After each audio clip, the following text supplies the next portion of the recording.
community, our governor, Governor Brian Kemp. But this is not about me. This is about a person, the man that loves Georgia, a man who loves and cares for all Georgians, who has been accessible to all. He has been attending events in the Indian American community since 2007. He has appointed 20 plus Indian Americans to the most senior positions in government based on merit. It is said that you judge a man by his character. Yes. And I gotta tell you, during COVID, there were some very difficult times for everyone. But we were the first to open, the first state to open in the country. Well, that decision didn't come easily. There were three things that led up to that decision. The first thing that this governor did was he listened to hardworking Georgians. The second thing he did was he reaffirmed what he believed when he went home and talked to our awesome First Lady. And then the most important thing that he did was he got together with his family and he prayed to make the right decision. If you want a governor that is compassionate, that believes in reaffirmation and is deep in his faith, you have to look no further than Brian Kemp.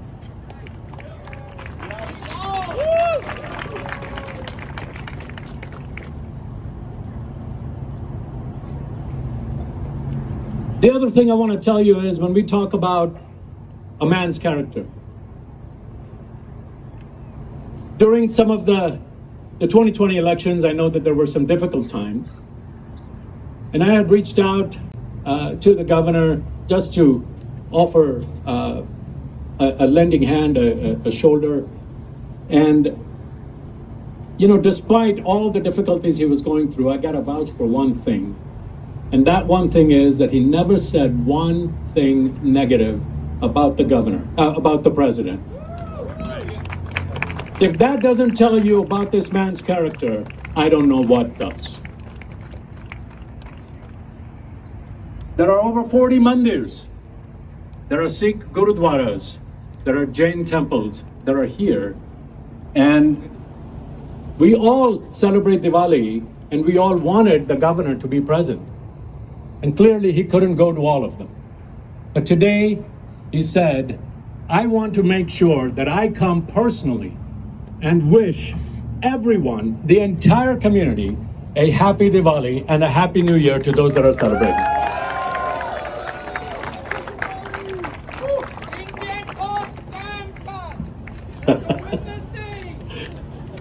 Without further ado, please help me welcome our 83rd governor and soon to be our 84th governor, Governor Brian Kemp.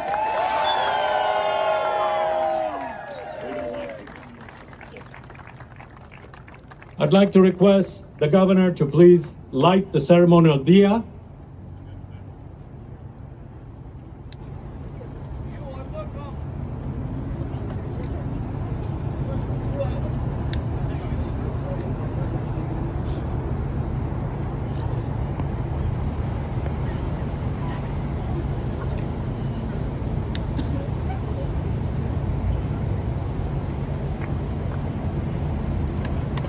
Happy Diwali!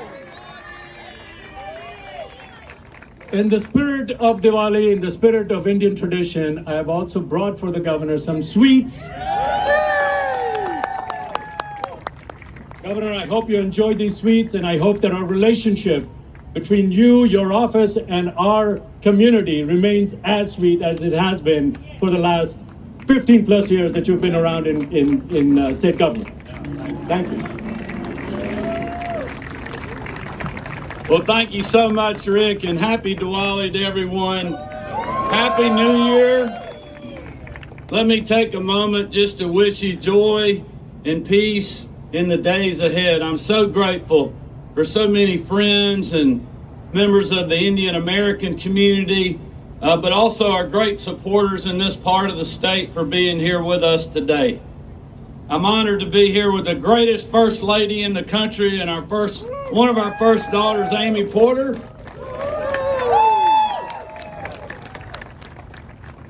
And I just want to tell you all how optimistic I am about the future of our state. Despite what we're seeing in our country right now with 40-year high inflation, high gas prices, a disaster at the border, and a federal government that wants to hire 87,000 new IRS agents rather than securing the border, in Georgia we have so much to be thankful for. And thankfully we said no. We said no to everything that Stacey Abrams has said yes to, especially during the pandemic.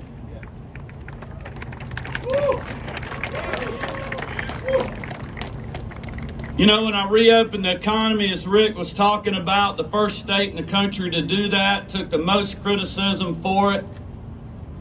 It was she that was saying, no, you shouldn't do that. But we were protecting lives, but we also knew we had to protect livelihoods, to protect the values of our families and their economic freedom and prosperity.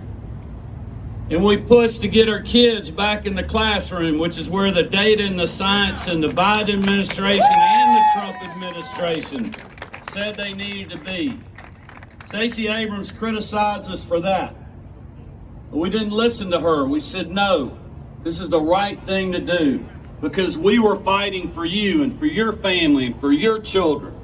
We cannot thank our educators enough.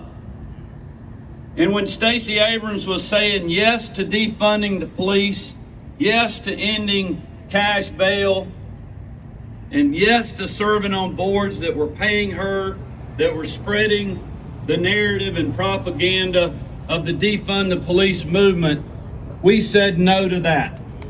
Because we are going to stand with our men and women in law enforcement to keep our communities safe.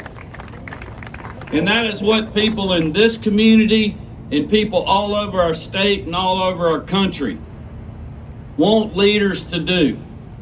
They want them to make tough decisions in the tough times. And I just cannot thank the members of the General Assembly, some who are here, some who will be serving in the future, for standing with us on those decisions to help fight for the soul of our state. And we have been fighting for Georgia families, even when others in Washington, D.C. were not. To help you deal with 40-year high inflation, last legislative session, we voted to support sending $1 billion of your tax money back to you to put into your pocket. To help you deal with 40-year high inflation when you go to the grocery store.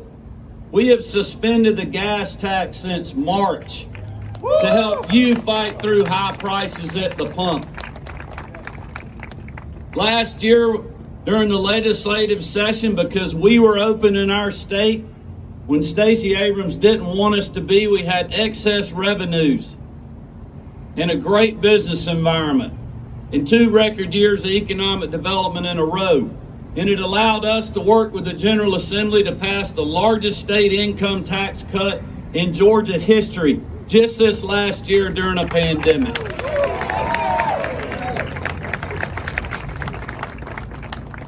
But we also have to be a party of the future, and we have to be for something. That's what I tell people all the time. Elections are about the future. They're about where people think our state is going. Are you optimistic about where our state is going? Well, I am. And that's why, after you re-elect me and put people like Bruce Thompson in the Labor Commissioner's office and a lot of other great members of the General Assembly that are either here or running, we're going to give you another $1 billion of your taxpayer money back to help you continue fighting through the 40-year high Biden inflation. These are the policies that Stacey Abrams embraced when she supported Joe Biden for president. These are the policies she embraced when she campaigned to be his vice presidential nominee.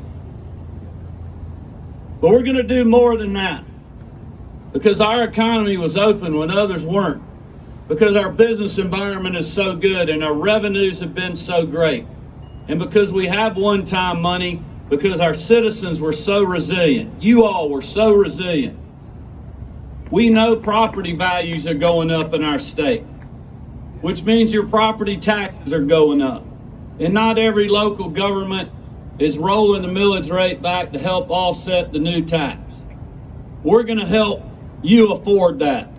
We're going to give another $1 billion back in a one-time property tax relief grant.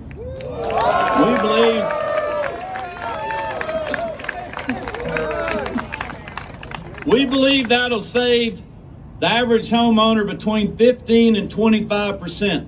Again, the leaders in the state of Georgia helping our citizens fight through disastrous policies that have caused 40-year high inflation in our country and in this state that we're all having to deal with. Our families are dealing with it. Our small businesses are dealing with it.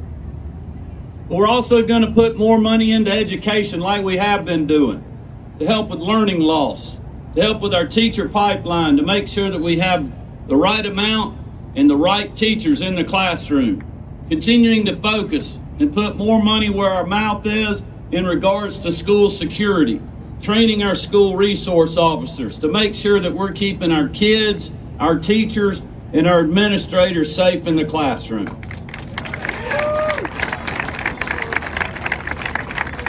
And you have my commitment that I will continue to be focused on keeping Georgia the best state in the country for business. Just a few weeks ago, we announced the 9th year in a row, unprecedented, the best state in the country for business. We're going to continue working on that in the days ahead, to make sure that everyone, no matter your zip code, no matter your neighborhood, has economic opportunity in our state.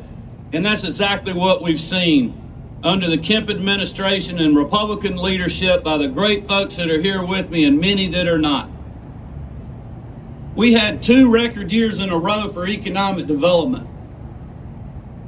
Record year for jobs. This past year, we shattered last year's record, $21.2 billion of investment, 386 different projects that we worked. The two of them were the largest in state history in the same year that I had the honor of announcing with Hyundai and Rivian.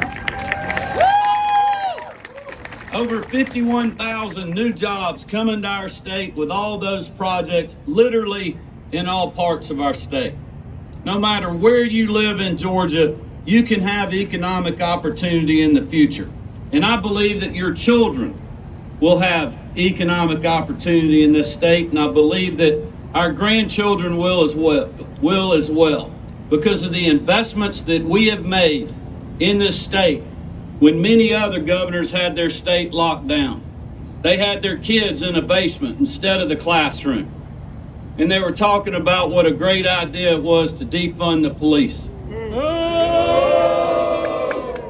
But that's why we need your help. I would urge you, if you have not helped us financially, Stacey Abrams has raised 90% of her war chest. It's a lot more than we got outside the state of Georgia.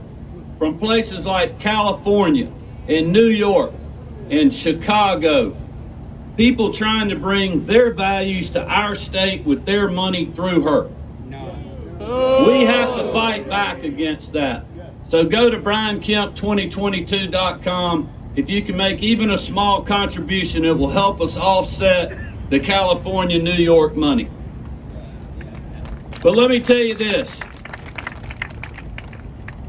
Who's got the most money doesn't win the race.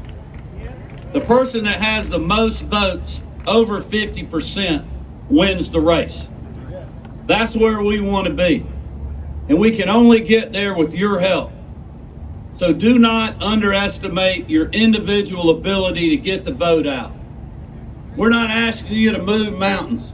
We're just asking you to make sure that your family is voting. Make sure that your friends are voting. People that you're working with or worshiping with, make sure that they're going to the polls. If they've made up their mind, tell them to go tomorrow if anybody's having Sunday voting in the county you live, or go Monday. That will help get you off the board. We won't text you anymore. We won't send you any mail pieces. And if you don't watch TV like I don't, you won't see any commercials. But y'all help us get the vote out. Again, happy Diwali. God bless you, and let's keep chopping, everybody.